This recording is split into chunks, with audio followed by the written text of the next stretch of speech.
दोस्तों, देश का मिजाज बदल रहा है, नौजवानों की सोच बदल रही है और इन सब के बीच संघ और भारतीय जनता पार्टी को भी इस बात का एहसास है कि बदले हुए मिजाज में पुराने कलेवर की सियासत के लिए बहुत ज्यादा चुनावी स्पेस नहीं बचा है। तो ऐसी सूरत में क्या नरेंद्र मोदी के राजनीतिक कार्यकाल को उपलब्धियों के तौर पर 25 साल के बखान से जोड़कर दिखाने का वक्त किसी नई सियासत की तरफ इशारा करता है?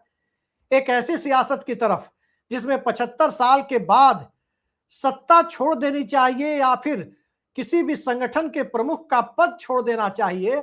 इस तरह के संकेत अगर आरएसएस के शीर्ष नेतृत्व की तरफ से पिछले कुछ हफ्तों या कुछ महीनों पहले दिए जाते रहे हो और उन सब के बीच जेनजी को देशभक्त कहने और जेनजी से जुड़े हुए नौजवानों को एक नई पीढ़ी को पूरी तरह से परिभाषित करने के लिए पुराने नेतृत्व की इस सक्षम ना होने की परिस्थितियों को जनता के बीच देखने की प्रक्रिया जब चल रही हो, तो सरकार में नंबर 2 माने जाने वाले केंद्रीय गृह मंत्री अमित शाह का पिछले 1.5-2 महीने पहले दिया गया ये बयान काफी मौजू हो जाता है कि क्या अगले 2 महीने में देश को एक नया प्रधानमंत्री मिलने वाला है और क्या इस देश के अंदर की बदली हुई परिस्थितियों का एहसास संघ से लेकर भारतीय जनता पार्टी को इस कदर होने लगा है कि अब नरेंद्र मोदी के लिए नई भूमिका को तय किए जाने के लिए पार्टी के अंदर भी मंथन चल रहा है।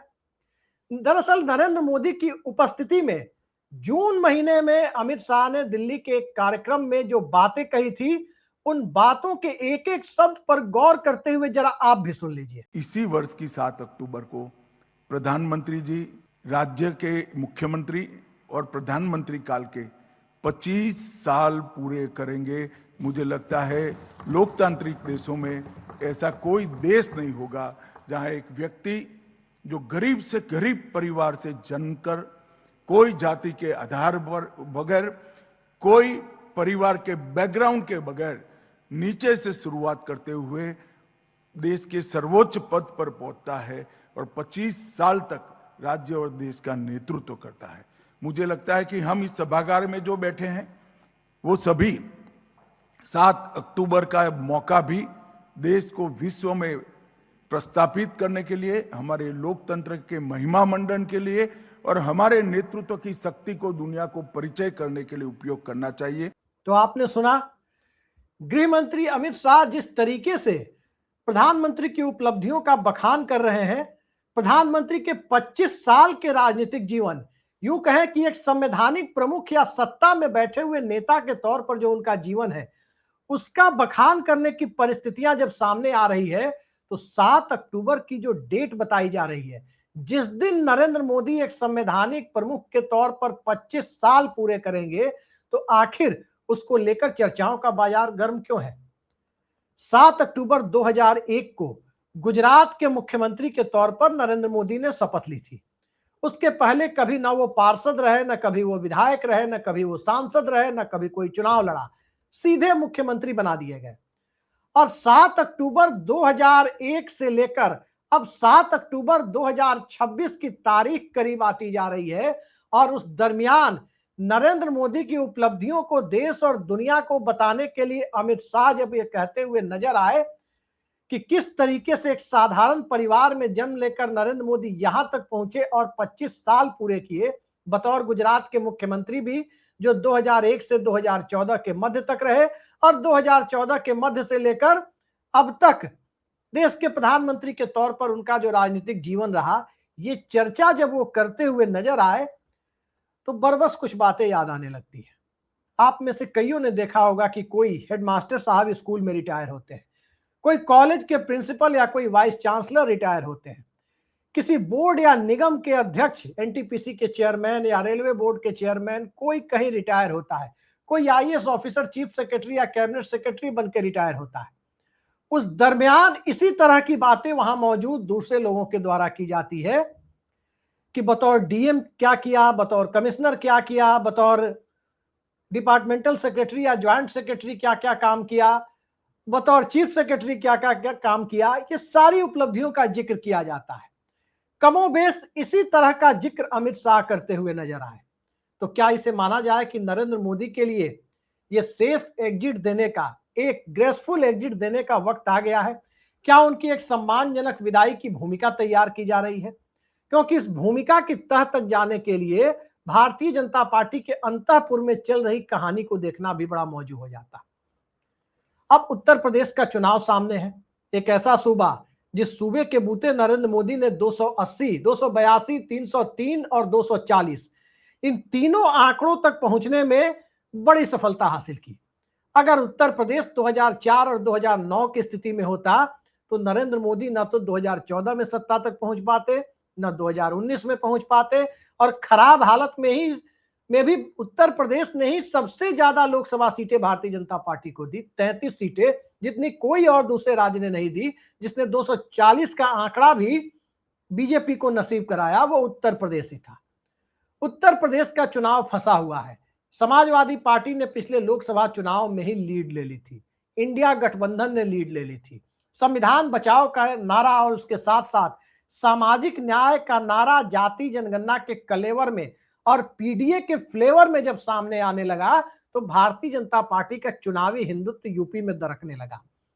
वहां पिछड़े वर्गों के बीच दूरियां बढ़ने की शुरुआत हुई, और जब पिछड़े वर्गों के बीच भारतीय जनता पार्टी से दूरियां बढ़ने लगी तो उत्तर प्रदेश की सीमा से सटे 3 बड़े राज्यों के हालिया घटनाक्रम को आप देखें तो बीजेपी के लिए नरेंद्र मोदी की सेफ एग्जिट का या ग्रेसफुल एग्जिट का मार्ग कैसे बनाया जा सकता है या बनाया जा रहा है वो आसानी से समझ में आ जाएगा। मैं 3 राज्यों की बात कर रहा हूं जो जहां से उत्तर प्रदेश घिरा हुआ है, बिहार, मध्य प्रदेश और राजस्थान। और इन तीनों के अंदर भारतीय जनता पार्टी का जो कोर वर्ग है, सामान्य वर्ग के लोग जिन्हें माना जाता है कोर वोटर, वो छिटकता हुआ नजर आया है। बिहार के बांकीपुर में भारतीय जनता पार्टी की जो हार हुई है, राष्ट्रीय अध्यक्ष की सीट पर भारतीय जनता पार्टी को जो मुंह की खानी पड़ी है, वो कोर वोटर के छिटकने का परिणाम है। मध्य प्रदेश के दतिया में जो देखने को मिला है वो भी वहां कोई पीडीए समाज के लोगों ने नहीं हराया है, वहां बीजेपी के कोर वोटर के छिटकने का परिणाम है।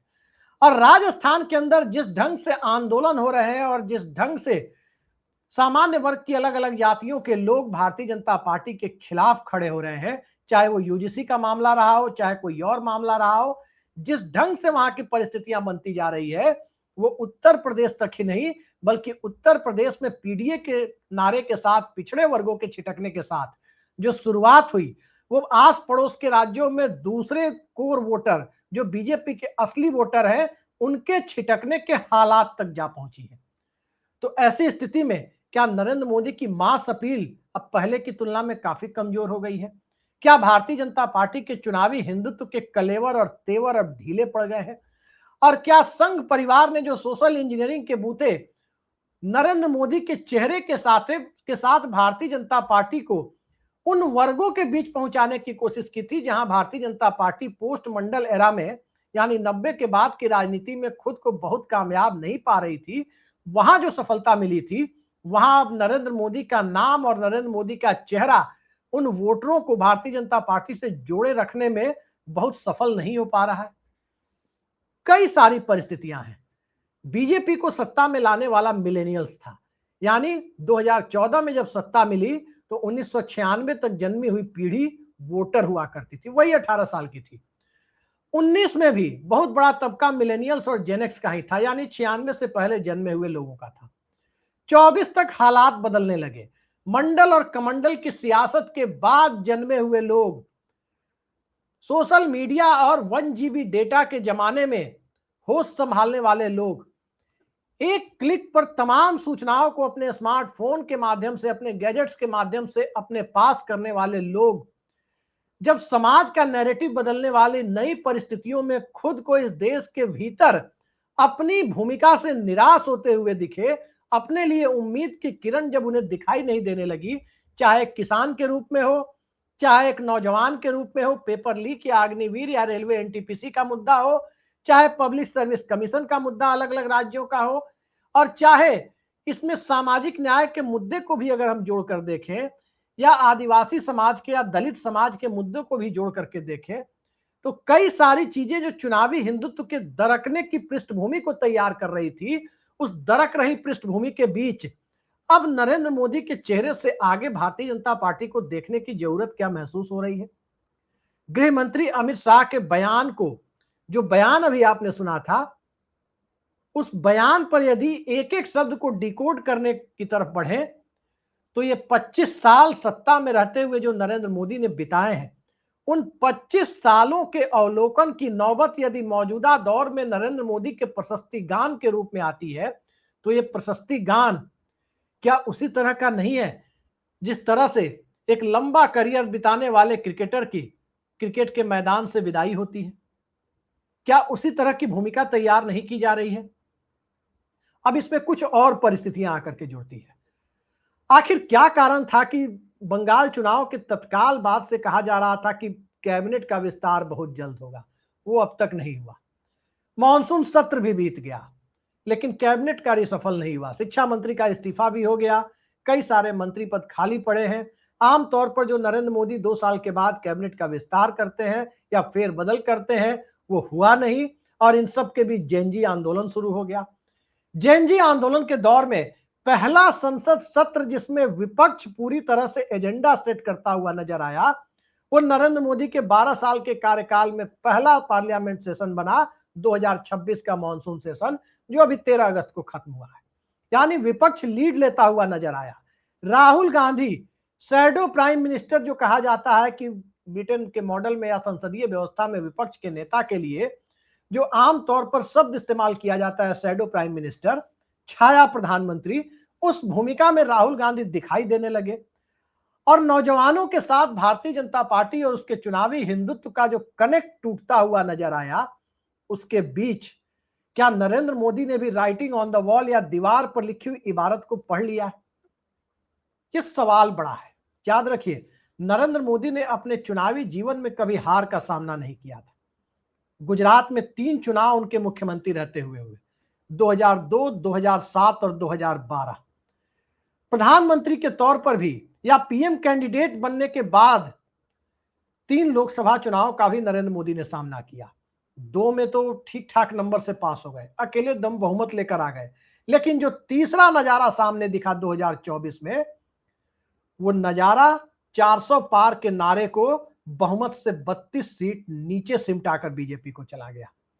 400 सीटें तो छोड़ दीजिए, 400 के नारे से 40% सीटें कम आई। 240 सीटों पर बीजेपी सिमट गई और 272 के मैजिक फिगर से भारतीय जनता पार्टी पीछे रह गई। अब उसके बाद से ये चर्चा चलने लगी कि क्या मोदी के चेहरे पर भारतीय जनता पार्टी अब बहुत बड़ी उम्मीद नहीं बची। इन सब के बीच संवैधानिक संस्थाओं पर भी सवाल उठने लगे। बंगाल का चुनाव कैसे हुआ वो भी सामने दिखाई देने लगा।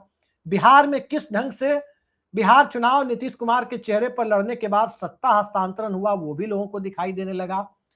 महाराष्ट्र के अंदर किस तरह से परिस्थितियां बदलने लगी और महाराष्ट्र का ही एक नौजवान जो बोस्टन में रहता था, वो अभिजीत दीपके के नाम से सामने आता है और कॉकरोच जनता पार्टी के सोशल मीडिया प्रयोग के सहारे जंतर मंतर से जो प्रयोग करता है, वो प्रयोग शुरुआती दौर में भले ही बहुत सफल नहीं दिखा, लेकिन जिस ढंग से इस देश में नीट के पेपर के रिजल्ट के बाद परिस्थितियां बदली और गांव-गांव, कस्बे-कस्बे तक सत्ता विरोधी रुझान नौजवानों के बीच नजर आने लगा, वहां की परिस्थितियों को भी नरेंद्र मोदी पढ़ने की स्थिति में देखने लगे, जाने लगे वहां तक। अब जब नरेंद्र मोदी इन सारी परिस्थितियों को पढ़ रहे हो, तो क्या 7 अक्टूबर की तारीख को एक कट ऑफ डेट माना जाना चाहिए कि 25 साल पूरे होने के बाद नरेंद्र मोदी सत्ता से विदाई का संकेत दे देंगे या कोई औपचारिक ऐलान कर देंगे? तकरीबन 18 साल या 17 साल पीछे आपको ले चलते हैं। 2008 या 9 का साल था। लाल कृष्ण आडवाणी 80 वसंत देख चुके थे, 80 साल के हो चुके थे और संघ परिवार की तरफ से उन पर दबाव था कि वो नेता विपक्ष का पद छोड़ दें और अंततः उन्होंने अपने जन्मदिन के आसपास ही विपक्ष के नेता का पद छोड़ दिया और सुषमा स्वराज को नया विपक्ष का नेता बनाया गया।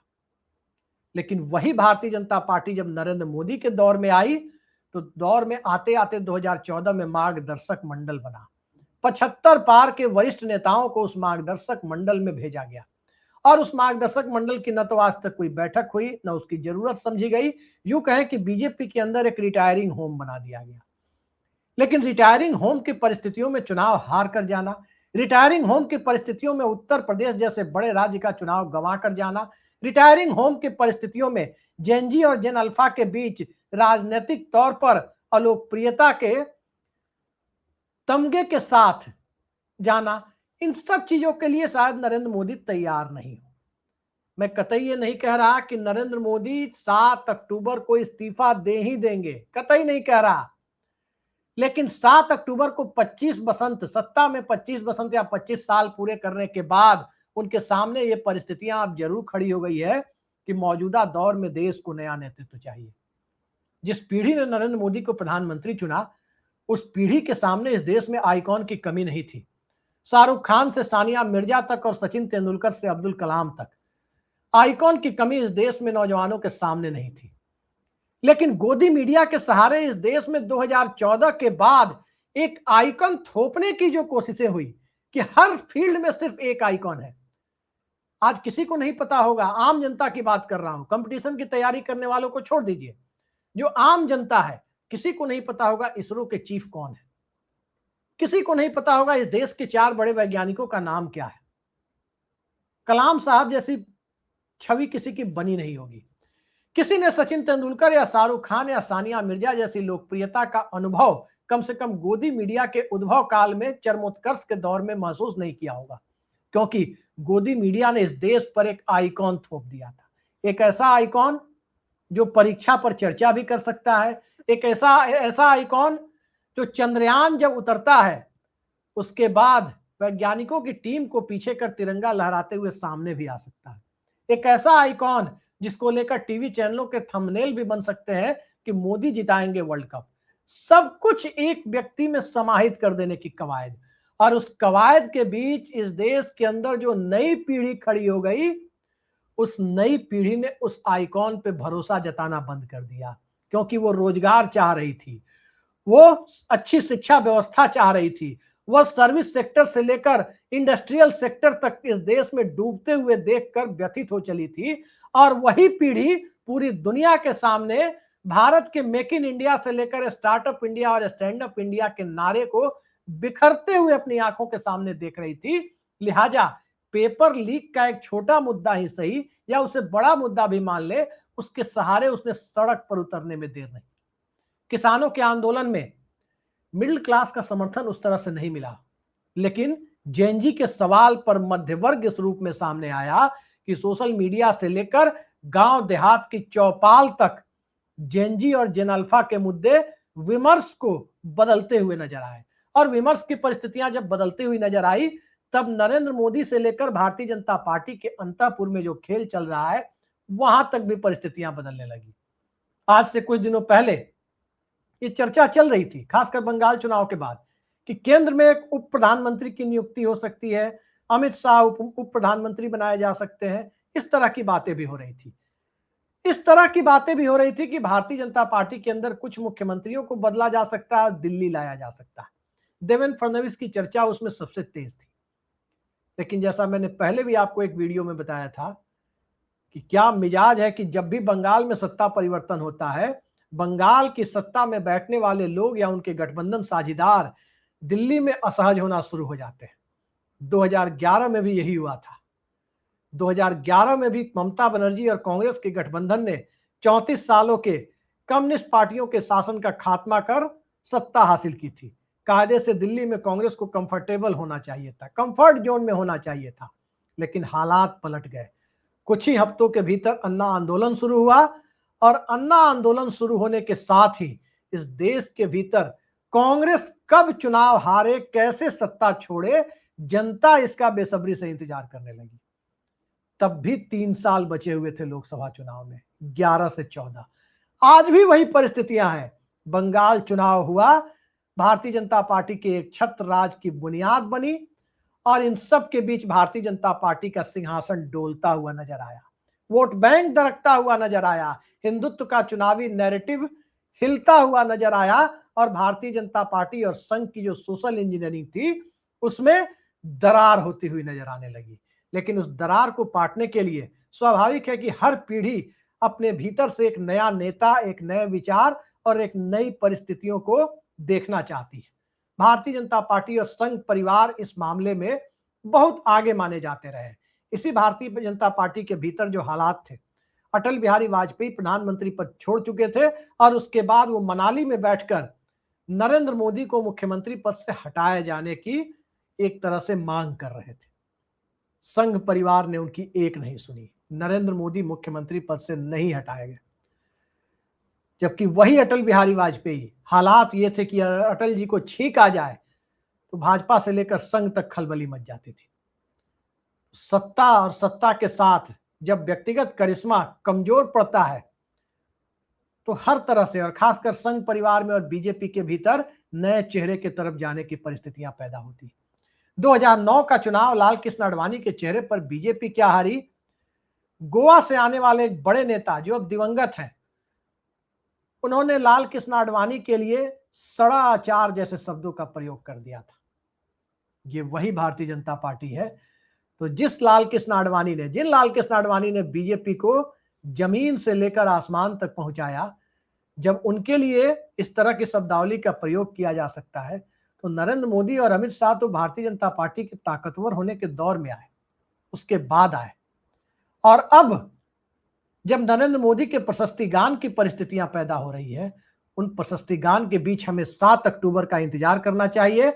17 तारीख को भारत के प्रधानमंत्री नरेंद्र मोदी 76 साल के हो जाएंगे। 17 सितंबर को, एक महीने बाद, 17 सितंबर से लेकर 7 अक्टूबर के बीच की जो 20 दिन की अवधि है, उस 20 दिनों पर, 3 हफ्तों पर जरूर ध्यान रखा जाना चाहिए कि उन 3 हफ्तों के भीतर इस देश में क्या क्या कुछ होता है। वो 3 हफ्ते भारतीय जनता पार्टी से लेकर देश की सियासत पर बहुत बड़े परिवर्तन का गवाह बनने जा रहे हैं, ऐसी आशंका जताई जा रही है, संभावना जताई जा रही है। देखते हैं उन 3 हफ्तों में क्या होता है। क्या 2 महीने बाद देश को नया पीएम मिलने वाला है?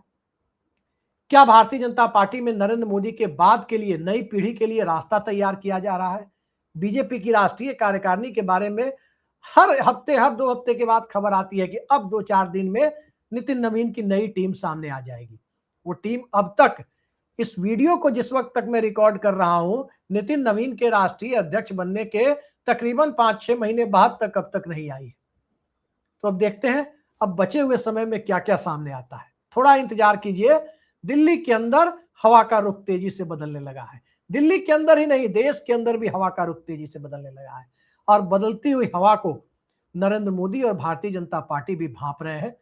तो देखते जाइए क्या क्या सामने आता है। आज के लिए इतना ही। नमस्कार।